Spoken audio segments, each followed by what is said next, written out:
Anything else you want to say to your fans, man? Man, shout out to DONTAE'S Boxing Nation. Follow me on Twitter, Facebook, and Instagram, Errol Spence Jr., my whole name, and just look out for me.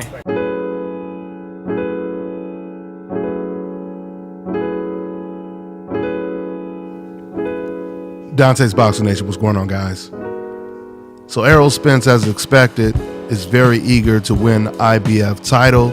He's now waiting for Kell Brook to make up his mind if he's going to vacate or not, and most likely Errol Spence or Kell Brook, he will vacate, because I can't see him going from getting his eye socket broken by a middleweight to coming down to face Errol Spence, possibly the hardest puncher at the welterweight division. And it's not just his power, it's his skill set.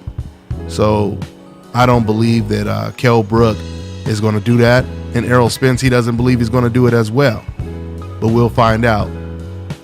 Kell Brook, he called out Canelo Alvarez immediately following his loss to Gennady Golovkin, and that was to no avail because Canelo Alvarez, he never responded, which is unfortunate because that would have been a really good fight. That would have been a really, really good matchup, considering the fact that Kell Brook, he moved up 2 weight classes to face Gennady Golovkin. For him to come down 1 weight class and face Canelo Alvarez, even if it's at a catch weight, especially if it's at 155, that would seem to be right up Kell Brook's alley. And like I said before, Errol Spence, he talked about the possibility of Kell Brook most likely vacating the belt. And he said something that I thought was pretty interesting. He said he bet on Kell Brook to beat Gennady Golovkin. Matter of fact, let me go and quote exactly what he had to say. Quote, according to his interviews, he's going to vacate. So hopefully he vacates, because I don't want to wait until next summer to fight him, because he had the broken eye socket and had surgery, and that's going to take some time. I want to fight for the IBF world title and then fight guys like Danny Garcia and Keith Thurman, who are already stars, and beat those guys. Then this is when he starts talking about betting on Kell Brook to beat Gennady Golovkin. Quote, I thought he did better than what everybody else expected. I actually put $400 on him. I actually bet on him to win because the odds were too good. He did all right. He did good. He did good enough that it made a lot of middleweights call out Triple G now. He did better than a lot of people expected. End quote. So I thought that was pretty interesting that he bet money on Kell Brook. I'm going to tell you guys something right now. 2017 should be epic when it comes to the welterweight division, because Danny Garcia versus Keith Thurman is pretty much all but done. All Danny Garcia has to do is get past Sam Vargas, which we know he'll get past him. And after that, we have Keith Thurman versus Danny Garcia. By that time, I predict that Errol Spence will win the IBF title, regardless who he fights for the title. Maybe it's against Abel Sanchez's fighter, the undefeated Panamarev.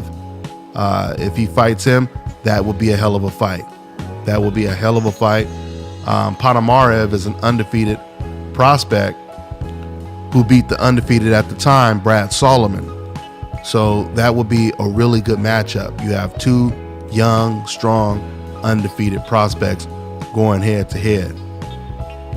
If Kell Brook, if he doesn't get Canelo Alvarez, which most likely he won't, because like I said, Canelo hasn't even mentioned his name, you really have to wonder, where does Kell Brook go from here? Does he go back down to welterweight? Does he stay at 154? Because I don't think he wants to stay at 154 with the animals up there like the Charlo brothers, Demetrius Andrade, Edeslandi Lara, a lot of animals at 154. But the same thing could be said about the welterweight division. The Keith Thurmans, the Errol Spences, even Danny Garcia. So it'll be interesting to see what Kell Brook does from this point on. For all I know is Errol Spence, he's going to be a problem no matter who gets in the ring with Errol Spence. You're going to have your hands full, no doubt about it. And I see Errol Spence, I'm picking Errol Spence over everyone right now. I don't see anyone beating Errol Spence. But with that being said, I truly believe Errol Spence's most difficult fight would probably be against a Kell Brook out of all the welterweights right now. So we'll see what happens. That's pretty much all I got for now, guys. I'm on to the next one. This is Bobby, and you're watching Dante's Boxing Nation.